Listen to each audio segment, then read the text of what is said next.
Je chanterai mon Rédempteur et de son amour merveilleux pour moi. Sur la croix cruelle, il a souffert de la malédiction pour me libérer.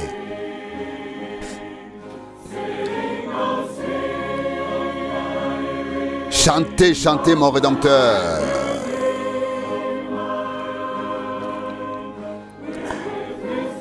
Par son sang, il m'a racheté.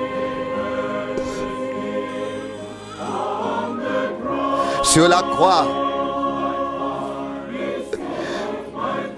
il a racheté mon pardon, a payé la dette et m'a libéré.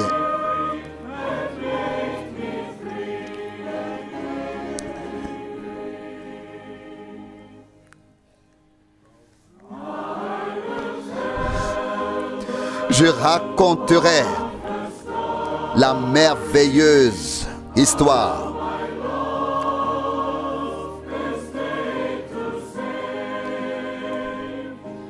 comment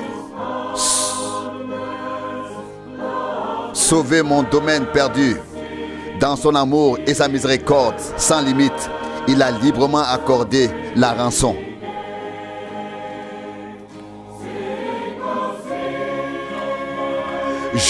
Chantez, chantez mon Rédempteur. Par son sang, il m'a racheté.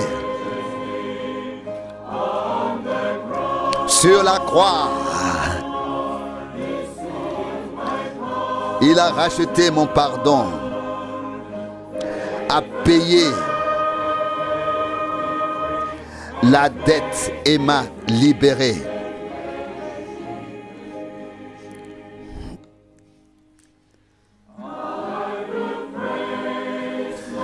Je louerai mon cher Rédempteur, sa puissance triomphante.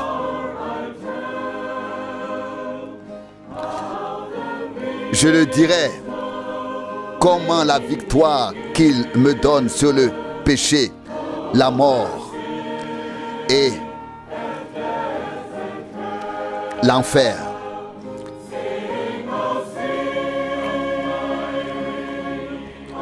Chantez, chantez mon Rédempteur. Par son sang, il m'a racheté. Sur la croix, il a racheté mon pardon, a payé la dette et m'a libéré.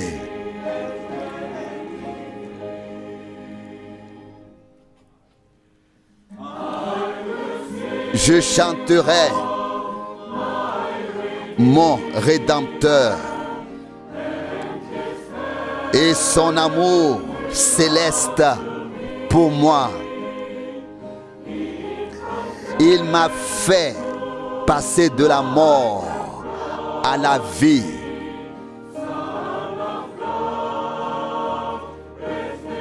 Pour être avec lui, Fils de Dieu. Chantez, chantez mon Rédempteur. Par son sang, il m'a racheté. Sur la croix, il a racheté mon pardon, a payé la dette et m'a libéré.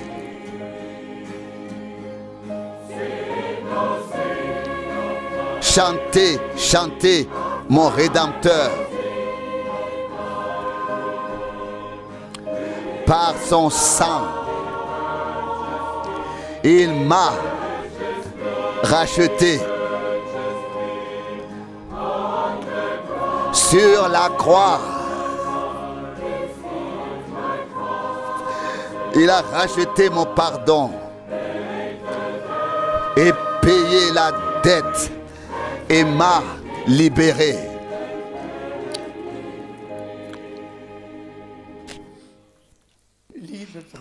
Chers frères et sœurs dans le Seigneur, je vous salue très, très chaleureusement et vous souhaite la bienvenue à cette émission en direct. Aujourd'hui, nous allons parler de plusieurs points. Aujourd'hui, nous nous souvenons, ou moi en particulier, du 2 avril 1962. Et puis, 62 ans se sont écoulés depuis que le Seigneur m'a appelé d'une voix audible et m'a mandaté, chargé de proclamer sa parole. Donc, nous pensons aujourd'hui au 2 avril 1962 et nous jetons un regard reconnaissant sur les nombreuses années où le Seigneur a aidé, béni, donné des instructions et parlé toujours et toujours à nouveau. Ensuite, nous fêtons aujourd'hui un 50e anniversaire. Il y a 50 ans, aujourd'hui, nous inaugurions cette salle. En 1974, en 1974, le premier week-end d'avril, nous avons consacré notre salle au Seigneur. Je veux dire qu'il y a 556 places assises et le Seigneur a veillé à ce qu'elles soient assez souvent occupées et qu'il faille encore ajouter tous les autres locaux, y compris la salle à manger pour loger tous ceux qui venaient écouter la sainte parole de Dieu. Moi-même, comme vous le savez, je viens d'avoir 90 ans, 90 ans, et je suis reconnaissant à Dieu d'avoir dirigé et guidé et conduit toutes choses dès le début. Aujourd'hui, avec frère Borg, qui lira les passages bibliques, nous allons aussi regarder ensemble vers le passé.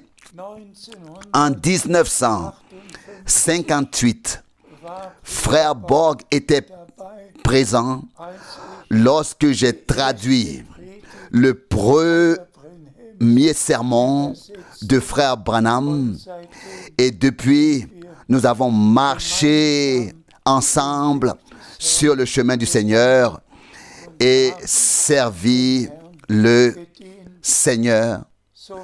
Ainsi, frères et sœurs bien-aimés, nous allons aussi nous référer brièvement au ministère de frère Branham, dont le Seigneur s'est servi de manière particulière. Et je peux déjà le dire ici, j'ai écouté et lu hier encore une fois les 22 chapitres de l'Apocalypse.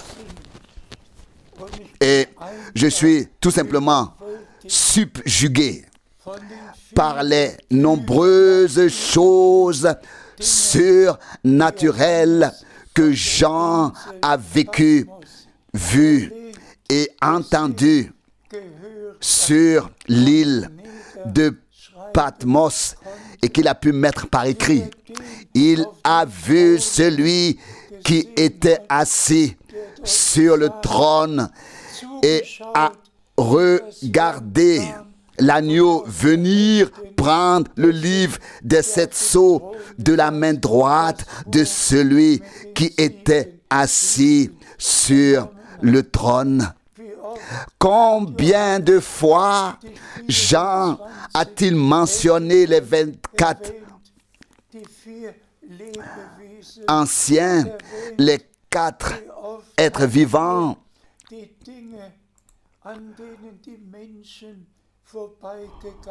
Combien de fois a-t-il mentionné les choses à côté desquelles les hommes sont passés sans y prêter attention? Puis aussi les 7 âges de l'Église et ensuite même les 7 sceaux. Nous ne voulons et ne pouvons pas nous y attarder aujourd'hui, mais c'est unique que Dieu ait utilisé frère Branham.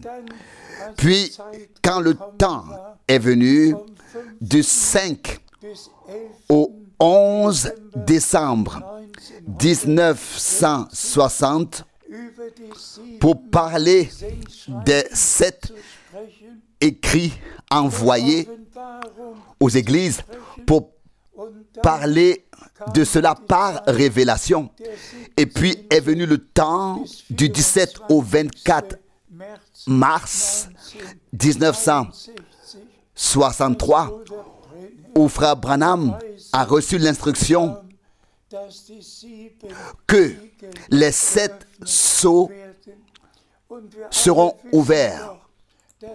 Et nous savons tous qu'il lui a été dit qu'il devait apporter le message qui précéderait la seconde venue de Christ.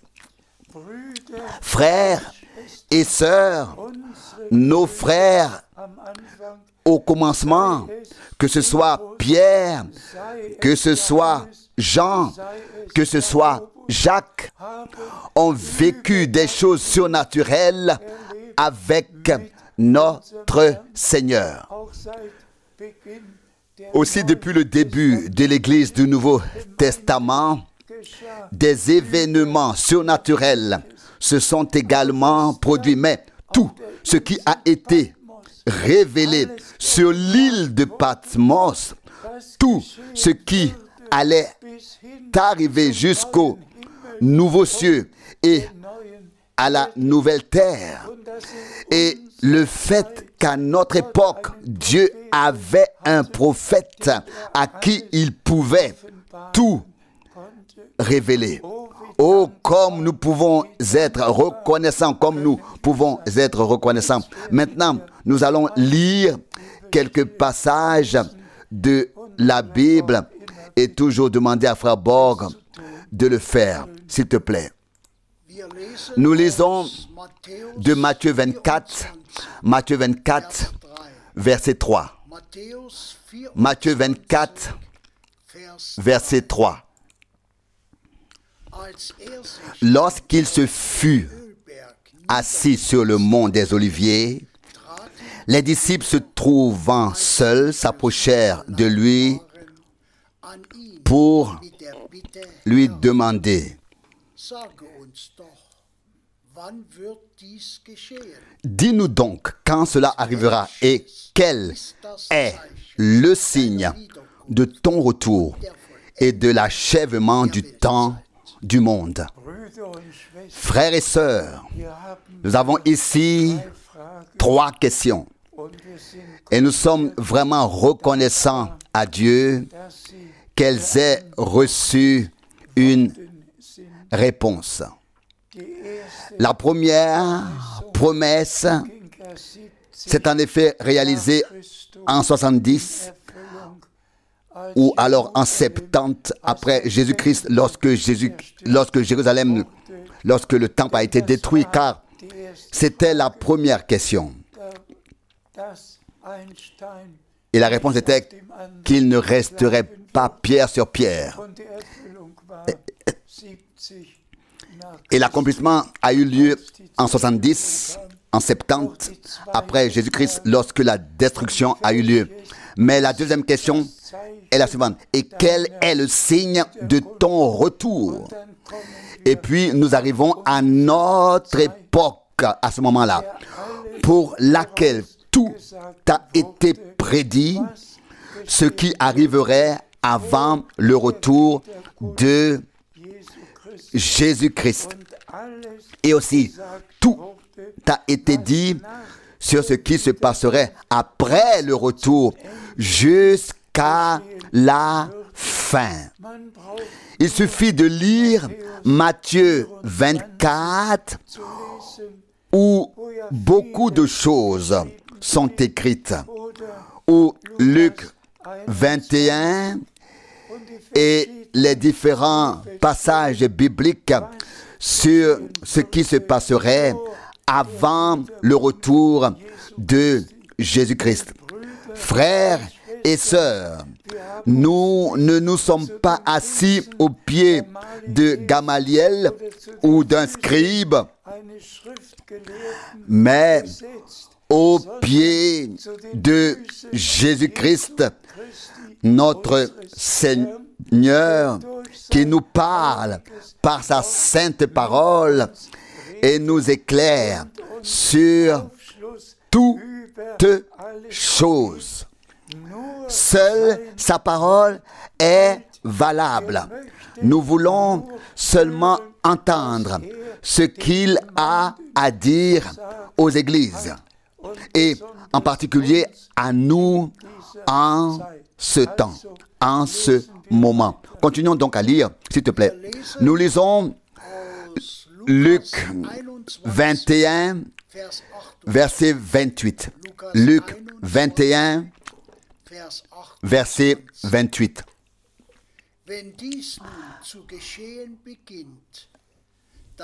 Quand donc ces choses commenceront à arriver, redressez-vous et levez vos têtes, car votre délivrance approche. Rendons grâce au Seigneur. Nous devrions être attentifs aux signes des temps, aux signes de la fin des temps. Et lorsque tout cela se produit, nous devrions lever la tête, car nous savons que notre rédemption est proche. Nous sommes en effet très, très proches du retour de Jésus-Christ, notre Seigneur. Mais restons sobres de toutes les manières possibles et faisons l'expérience de notre préparation intérieure afin d'être prêts lorsque le Seigneur viendra et que ainsi pourra s'accomplir en chacun de nous que nous faisons partie de l'Église épouse et que nous sommes prêts lorsque le Seigneur reviendra pour entrer avec lui dans la gloire. Et je crois que cela se produira sous peu. S'il te plaît, nous lisons dans Apocalypse 1, verset 1. Apocalypse 1, verset 1. Révélation de Jésus-Christ que Dieu lui a donné pour faire connaître à ses serviteurs les choses qui doivent arriver bientôt. Et qu'il a fait connaître par des signes à son serviteur Jean par l'envoi de son ange. Rendons grâce au Seigneur. Il a envoyé son ange pour révéler à son serviteur Jean tout ce qui allait arriver. Et c'est là que nous trouvons la parole pour dire à ses serviteurs, donc aux véritables serviteurs de Dieu, à ceux que le Seigneur a réellement appelés et que le Seigneur a réellement établis, pour qu'ils disent au peuple de Dieu ce que l'Esprit a réellement à dire aux églises en ce temps. Et le Seigneur s'est aussi adressé à moi en tant que son serviteur. Il s'est adressé à moi aussi, le plus petit de tous ceux qui ont été honorés et de proclamer la sainte et précieuse parole de Dieu en disant mon serviteur. Il s'est adressé à moi en disant mon serviteur. Et c'est pourquoi il m'a aussi révélé tout. C'est pourquoi il m'a aussi révélé tout. C'est qu'il a révélé à Jean sur l'île de Patmos jusqu'au dernier chapitre et au dernier événement. Et nous en sommes reconnaissants. Dieu a donc envoyé son ange pour qu'il fasse savoir à son serviteur Jean ce qui devait être dit au serviteur de Dieu. Et nous sommes reconnaissants pour la révélation de Jésus-Christ, notre Seigneur. S'il te plaît. S'il te plaît. Nous lisons Actes 20, verset 27. Actes des Apôtres 20, verset 27. Car je n'ai pas manqué de vous annoncer tout le dessein de Dieu. Je peux dire aussi la même chose. Je n'ai pas manqué d'annoncer tout le conseil de Dieu.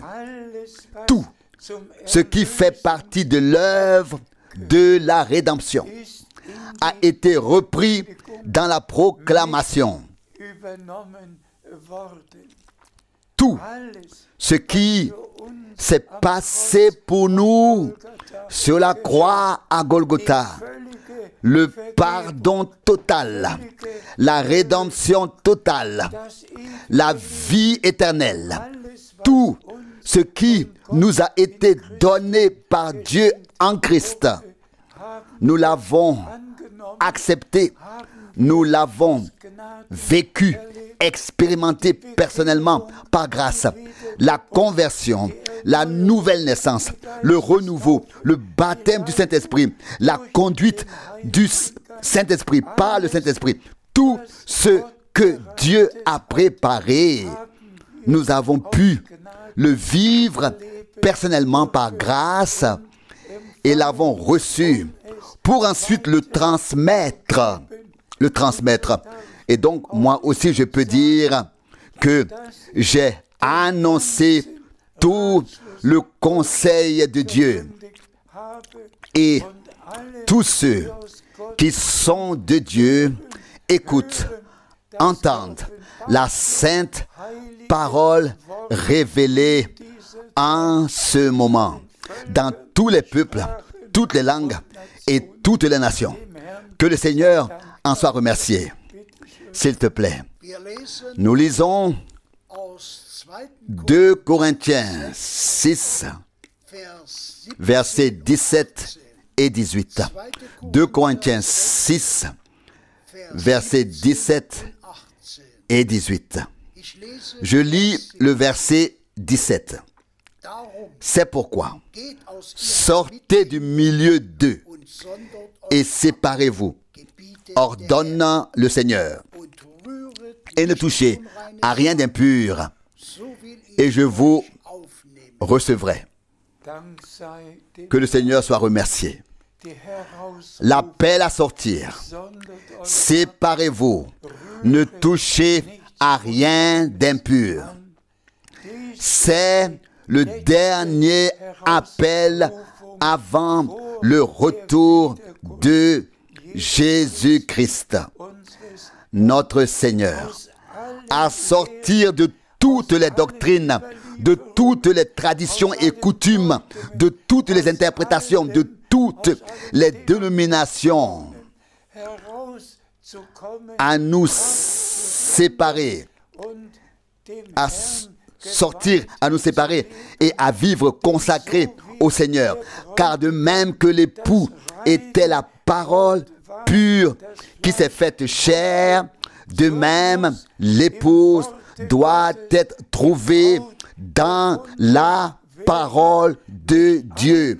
Non pas une interprétation, mais la parole pure et sainte et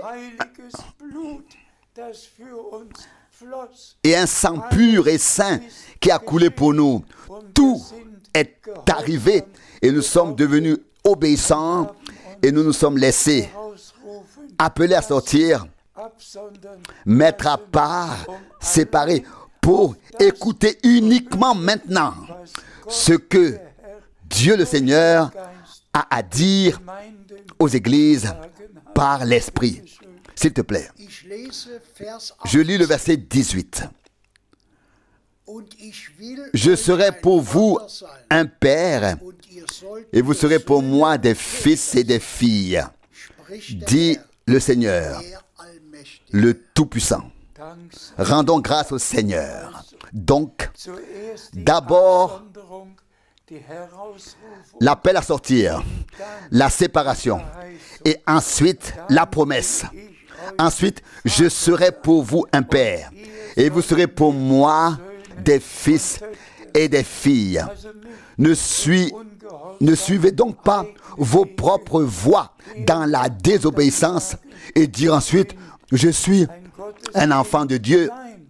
Non, le temps est venu d'abandonner toute voie personnelle et étant séparé, servir le Seigneur.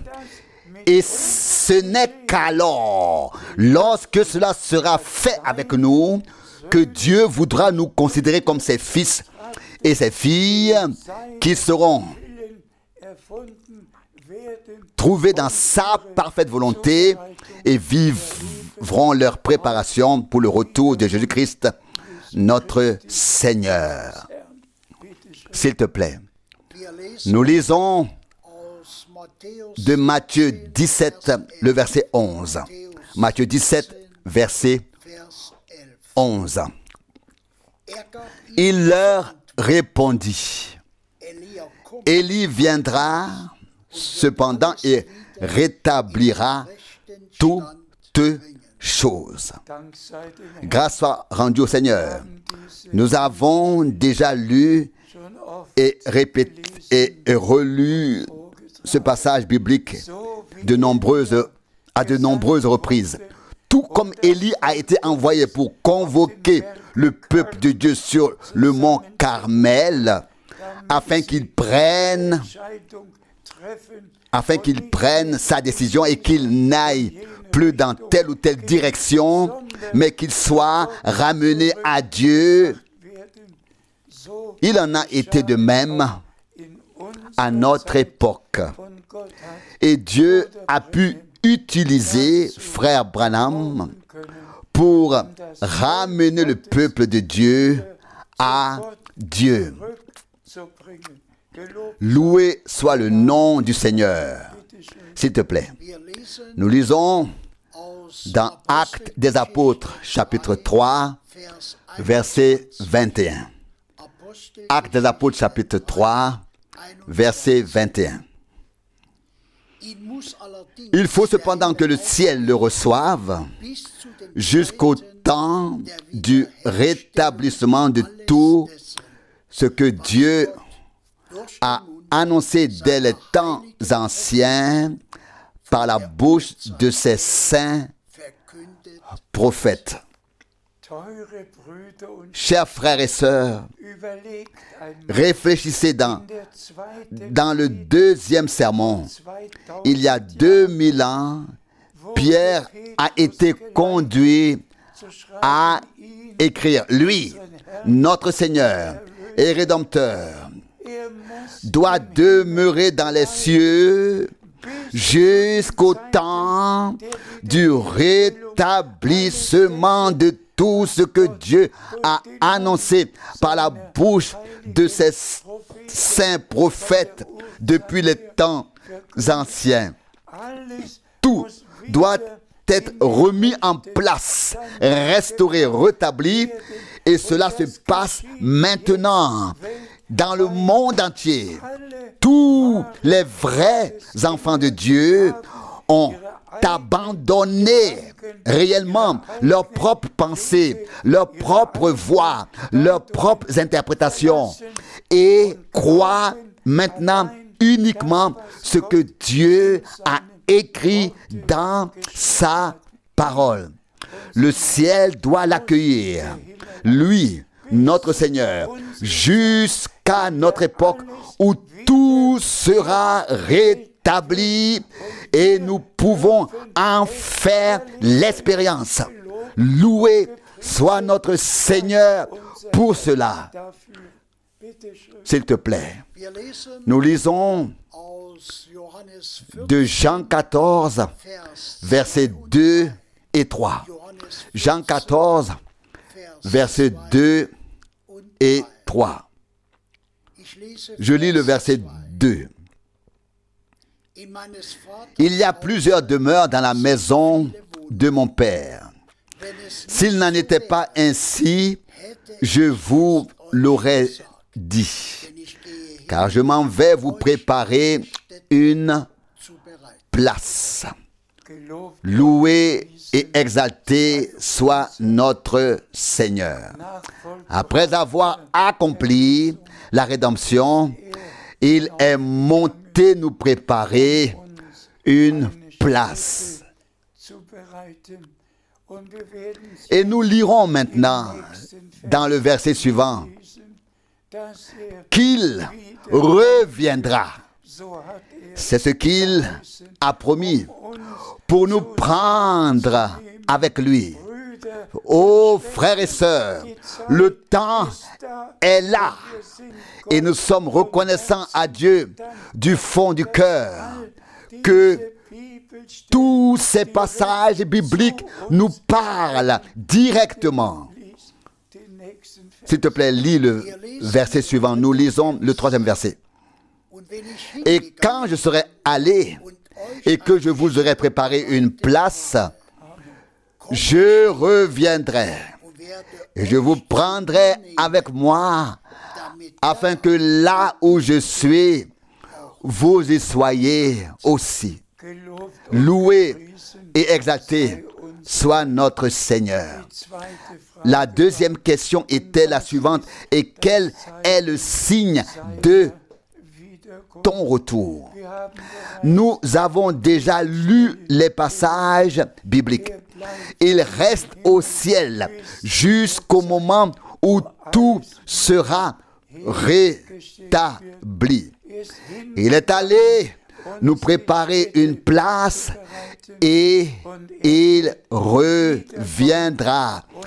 Et le retour du Seigneur a été décrit dans tant de passages bibliques, que ce soit dans 1 Thessaloniciens 4, dans 1 Thessaloniciens 15, du verset 51, et dans tous les autres passages bibliques, le retour du Seigneur nous a été décrit.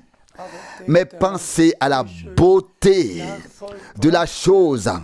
Après la rédemption accomplie, il est monté pour nous préparer une place.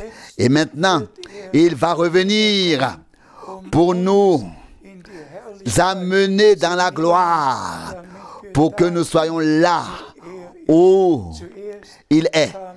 Il est d'abord venu là où nous sommes, afin que nous puissions aller là où il est. Où il est. Remercions le Seigneur, notre Dieu. S'il te plaît, nous lisons maintenant dans Matthieu 24, verset 14. Matthieu 24, verset 14. Et ce message de salut concernant le royaume sera prêché par toute la terre, à toutes les nations, en témoignage, et alors viendra la fin. Que la louange et le remerciement soient rendus à notre Seigneur. Ce message divin de salut tel qu'il a été annoncé au début, au commencement, devait maintenant être proclamé à la fin, avant le retour de Jésus-Christ, à tous les peuples et à toutes les langues, et alors viendra la fin. Dieu a conduit les choses de telle manière qu'il a utilisé frère Branham pour nous ramener à la parole originale, au message divin du salut. Et le Seigneur a pu m'utiliser pour cela après son départ. Et je peux le dire à la gloire de Dieu, mes pieds ont foulé 169 pays et j'ai annoncé le message divin du salut dans le monde entier.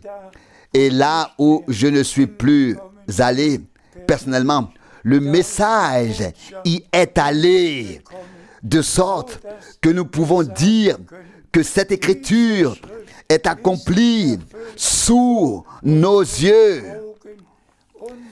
Et le verset 6 d'Apocalypse 14 souligne encore, Apocalypse 14, verset 6, là il est souligné que le message valable éternellement du salut sera annoncé à toutes les nations. Message valable du salut, message du salut valable éternellement. Alléluia, loué soit notre Seigneur. Nous pouvons crier à haute voix, et cela dans le monde entier.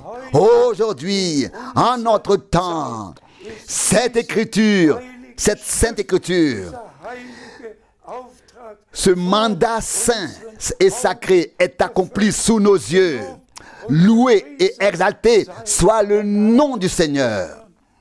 S'il te plaît, nous lisons le verset 7 de Marc. Marc 7, verset 7.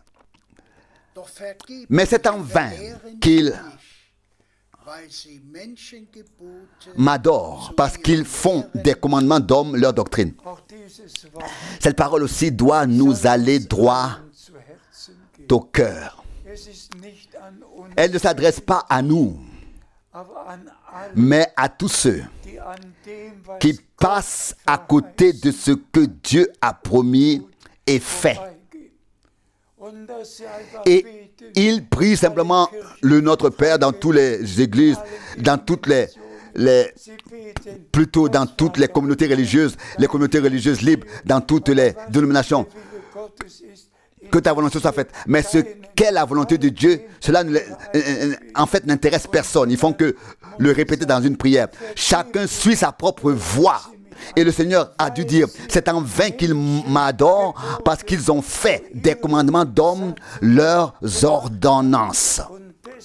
D'où l'insistance, revenir à la parole, afin que nous puissions adorer en esprit et en vérité, et non dans toutes les formules et les faux enseignements.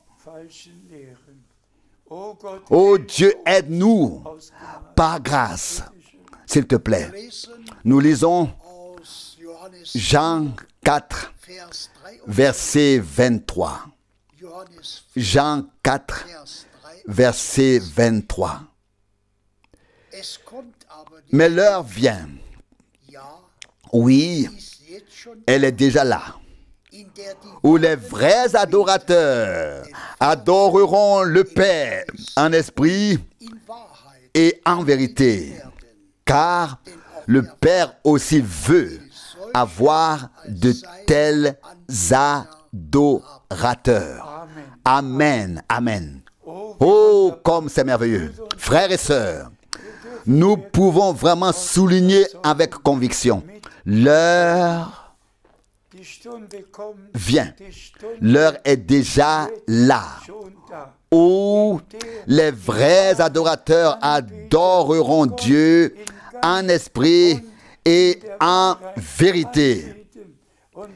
Et la vérité est la sainte parole de Dieu. Et nous qui croyons en la sainte parole révélée de Dieu et qui sommes témoins de ce que Dieu fait actuellement et qui vivons ce que Dieu fait actuellement, nous pouvons adorer Dieu en esprit et en vérité. Loué soit le nom du Seigneur. S'il te plaît. Nous lisons de Matthieu 4, le verset 4. Matthieu 4, verset 4. Mais il lui répondit.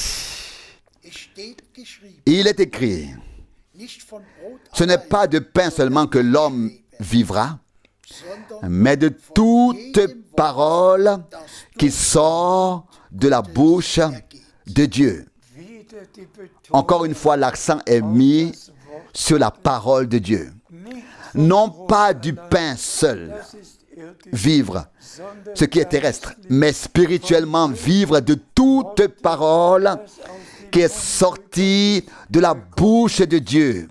Oh, comme nous sommes reconnaissants pour la Bible, pour l'Ancien et le Nouveau Testament, reconnaissants pour chaque parole, et nous en vivons. Nous vivons de la parole, de chaque parole. Et voilà, nous lisons maintenant dans Apocalypse 2, verset 7. Apocalypse 2, verset 7. Que celui qui a des oreilles entende ce que l'Esprit dit aux églises. À celui qui vaincra, je donnerai à manger de l'arbre de vie qui est dans le paradis de Dieu. Cela fait tout simplement partie du fait que Dieu ouvre notre oreille pour que nous n'entendions maintenant que ce que l'Esprit a à dire aux églises, afin de faire partie du troupeau des vainqueurs, de la troupe de la victoire, qui sera prêt lors du retour de Jésus-Christ. Oh, comme nous pouvons être reconnaissants pour chaque parole. S'il te plaît, nous lisons le dernier passage biblique d'Apocalypse 3, verset 21. Apocalypse 3, verset 21. À celui qui vaincra, je donnerai d'être assis avec moi sur mon trône. Comme moi aussi, j'ai vaincu et me suis assis avec mon Père sur son trône. Chers frères et sœurs, je vous en prie, veillez lire, relire tous les passages bibliques qui nous parleront aujourd'hui et à l'avenir et qui deviendront une réalité dans notre vie spirituelle.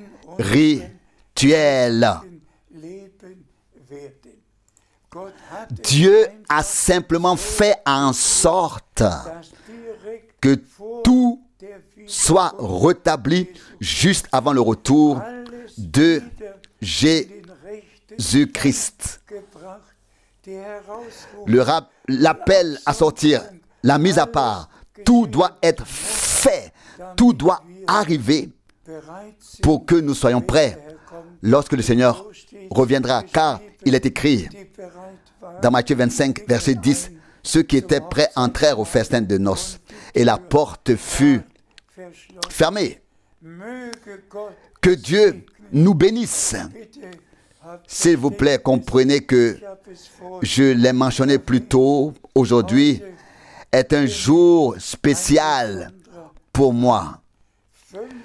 Le 50e anniversaire de l'inauguration de la maison de Dieu, au cours de dans laquelle des milliers de prédications ont été prononcées, qui sont maintenant écoutées par les gens de tous les peuples et de toutes les langues pendant les retransmissions hebdomadaires. Et puis la grâce suivante, le 2 avril 1962. 62 ans se sont écoulés au service direct du Seigneur et je n'ai rien à corriger, rien à reprendre. Je n'ai fait que proclamer ce qui est écrit dans les Saintes Écritures. Et c'est ainsi que le message valable éternellement, le message du salut valable éternellement, a été proclamé à tous les peuples et à toutes les langues, maintenant, avant le retour du Seigneur. Et notre Seigneur, qui a déjà préparé une place, reviendra et nous prendra chez lui. Frères et sœurs bien-aimés, s'il vous plaît, soyez présents. Soyez dans la chose. Prenez part à ce que Dieu fait maintenant. Séparez-vous. Mettez-vous à part. Sortez. Ne touchez à rien d'impur. Laissez-vous sanctifier dans la parole de vérité. Purifiez dans le sang de l'agneau. Et vivez ainsi votre préparation. Car notre Seigneur vient. Sa venue est très, très proche. Très, très proche. Et je sais que tous ceux qui entendent maintenant et croient maintenant le message seront présents. Pardonnez-moi si depuis que j'ai 90 ans, depuis que j'ai 90 ans, je ne peux plus parler comme avant. Mais cela se fait de tout cœur. Aussi tous les frères servants qui traduisent et ceux qui servent dans les assemblées locales. S'il vous plaît, ne propagez pas d'enseignements étrangers, mais seulement ce que Dieu a dit dans sa parole. Ce n'est qu'alors que tous pourront adorer en esprit et dans la vérité. Et c'est ce genre d'adorateur que Dieu recherche. Et c'est ce genre d'adorateur que Dieu trouve aujourd'hui en ceux qui ont cru en sa parole et qui ont été sanctifiés en elle. Loué et exalté soit le nom du Seigneur. Alléluia. Soyez bénis par la bénédiction du Dieu Tout-Puissant au nom saint de Jésus. Amen.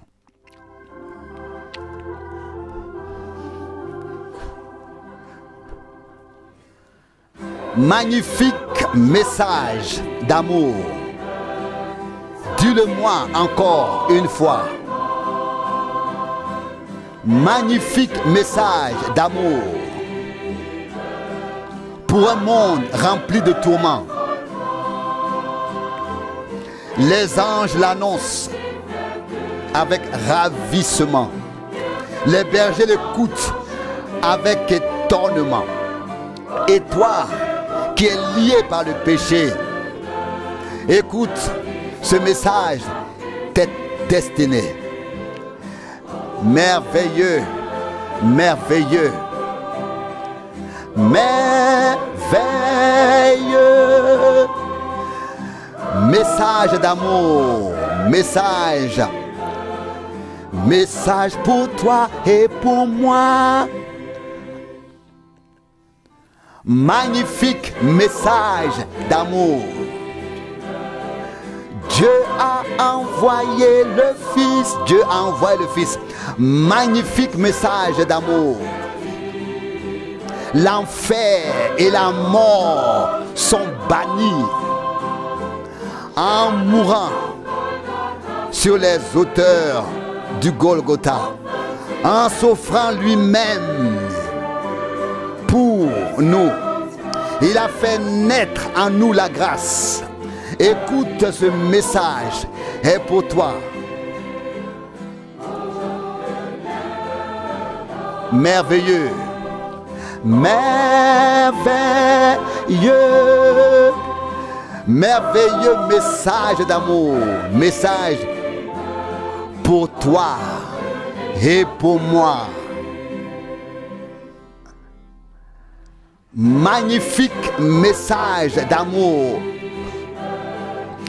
libérateur dans la vallée de la mort. Le glorieux message d'amour ouvre la salle des cieux. Là-bas, les cris de joie et les bruits de fond sont 1000 fois plus beaux qu'ici. Dieu est réconcilié avec l'homme. Écoute, ce message est pour toi. Merveilleux, merveilleux, merveilleux message d'amour, message pour toi et pour moi. Merveilleux, merveilleux, merveilleux message d'amour, message pour toi et pour moi.